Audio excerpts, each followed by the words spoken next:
Was there a stage during that partnership with Pani that you guys really started to believe? Yeah, 100%. I think our scenario was 140 of, let's call it 80 balls. So we just dumb it down for ourselves and half the runs, half the balls to each other, and just try to keep calm. And then the momentum started coming back to us. So we really felt after the over of the spinner that we got all the momentum. And when Jofra Archer came back, we said, okay, give him nothing basically. And then I went out. So after that, the belief was gone. But before that, we knew we had the game under control at that moment. How did you feel in the middle, and firstly, and just secondly, are you guys as a batting group sort of like encouraged that, you know, even though you didn't get over the line tonight, everybody has stood up at some stage? You know, in the first ODI it was David and, you know, Rassie, for example, you tonight with Pani and even Aiden Markram, you know, Temba Bavuma previously. How are you guys feeling as a batting group in that regard? Yeah, we're getting challenged by Shakir Conrad and Rob Holt at this moment to have a different mindset. We always are positive when we bat it, but now is if the shot is on, to play it over and over and over again. So there's different ways of getting to 350. If it's your night, you have to take it, and the rest just need to keep chipping in. We want to play a certain brand of cricket. And we are doing it, so we're quite happy. Obviously didn't get over the line, but I honestly didn't think it was a 340 or 350 wicket. Heinrich, do you want to pass the mic around? Who's next, if anyone? Shawnee? Thanks, Heinrich from ENCA. Maybe just following on from that, just what positives do you take from this series, given that it's been a bit of a harrowing few months for the team? We've been actually playing good ODI cricket, and the way the guys are finding form, and the way the guys are taking the positive option, taking the bowling on, and we keep on doing it through the whole innings. That's what we want to do. We don't want to go to the old school where we rebuild the whole time and see what happens at the back of the innings. We want to play aggressive cricket, and well, throughout the whole 50 overs. So if it's your matchup, doesn't matter what the situation is, we keep playing the conditions, and if it's your matchup and you want to take them down, so be it, as long as it is in your game plan, and that's the way we're going forward. And the way we've been playing over the last 3 games on this series, that's basically what the batters are doing. So I think just in that sense we can take a lot of positive out of it and go to the next series against West Indies. Maybe a stupid question, but how do you keep the consistency given, just how do you maintain that consistency for all of you, I guess? Yeah, I think that's where the tricky part is. I don't think everyone will be consistent in that. That's why when it's your day, you have to take the team over the line.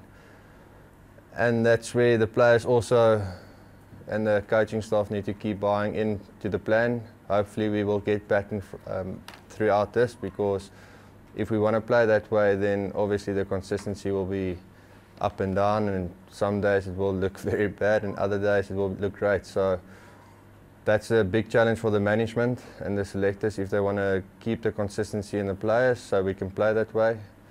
On the other hand, the players just need to believe and keep going, and if you're in form, you have to keep riding that wave. And I think we're all natural stroke players, so to play the brand of cricket is not the issue. It's about what's going on in the heads. Will you be dropped? Will you keep your position when you fail? Thanks. We'll look to take a couple of questions online. So we're going to go Johan, Zahir, and then Ken. Hi, Heinrich. In what way did you have contact with Rob in New Zealand? Did you have Zoom meetings at night, or did he stay up all night or morning? What did you guys do with contact with him? Yeah, he's been in every meeting we've been in over Zoom. So, yeah, that's to answer your question. He's been in every meeting so far, yeah. Thanks, Johan. Zahir? How's it, Heinrich? Well better tonight. Just a couple. You've worked with Shooks way back at the CSA Academy on a tour to Sri Lanka back then already. Just have you enjoyed working with him back again? And also in regards to, you go back to SA20 tomorrow in Durban, And how do you switch your formats that quickly and your mind focus, particularly when your team's under pressure there? Yeah, myself and Shooks come along or get along great. We had a great academy year together.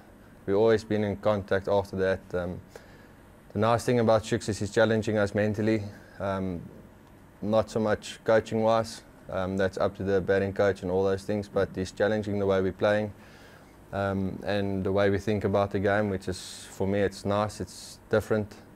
So yeah, we get along well. So I've been enjoying working with him again and catching up.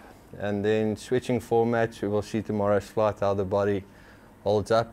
But yeah, no, it's going to be tough. We've got another 3 games in 4 days. So with a team that's struggling, we just need to keep our form and hopefully win with a bonus point or 2 and then see what happens. Thanks, Ahir. Ken, then Stu. Thanks, Lucy. How's it, Heinrich? Very well batted. You spoke earlier about consistency and the kind of mental struggle of that fear of being dropped and that sort of thing. Now, for you personally, you've spent a long time in and out of the national side. This summer has been almost like a golden summer for you, though. You've been really consistent and done very well. Can you talk to us about your own personal experiences of that in and out of the side? How easy is it for you just to play with the freedom that you have been playing with now? Yeah, that's why I brought it up in that meeting that we had, and I think it was in 2018 in Sri Lanka where we had the same chat. I think all the coaches want to play aggressive cricket and stuff, and we did it. I didn't come off, and 2 games later I was dropped and back to 7th in the queue basically. So it was tough for me coming back to play that positive brand of cricket. And at the stage I just gave up and said, if this is my last year, it's my last year, but I will go out the way I want to go out. And since then I've been playing good cricket, so I take every series as my last game or series, and that seems to be freeing me up and just to play the game that I like to play. I'm normally an aggressive player, so that seems to fit into our game plan, which does work or helps me a lot. But yeah, for me, I'm not worried about getting dropped or all those things anymore. If they want to drop me, they can drop me. I've also learned out of my experience, if I average 4, they drop me. If I average 60, I get dropped. If I average 4, I get selected. If I don't, they select me anyway. So if they want us in the team, they will have you in the team. And if they don't want you in the team, they will drop you. So after that mental switch I've made, my game just kept on being a little bit more consistent. Thanks, Ken. Stu?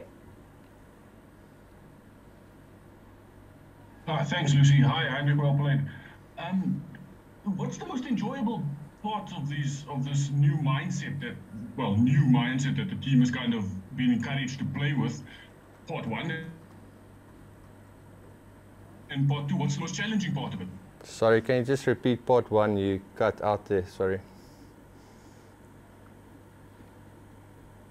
Stu, yeah, if you can just repeat the questions. You cut out there a little bit in question 1. Still nothing. Still nothing, but I think you just asked, what's been the most enjoyable part of this new mindset, and then Yeah. that the challenge that's come with it as well. I don't think it's a new mindset. With Mark Boucher, we've had the same mindset. I just think it's coming from a different voices now. So nothing really has changed in the way we want to approach games and the way we want to set up games. So the mindset has been like that for the last, let's call it 2-3 years. I think it's just at a stage now where everyone keeps believing or believes more in the whole process, and we've seen it work before. I think we only lost 2 series over the last two years, and majority of the cricket was away. So I think it's just a time or a phase where everyone is believing in that we can play on this mindset and the game plan that we have. And then, yeah, the tough part about it is, like I said, a lot of the time, well, out of past experiences, if you don't perform, you're out and you drop 4 or 5 places, where you see other countries, if you're out of form, you just drop to the bench, wait till the next guy's out of form and you back in. So that's a difficult part of our system, and the way the selectors have been going, that you do not want to fail, so that sometimes just holds you back to play the game. But we had a couple of good chats, and let's see what happens in the future.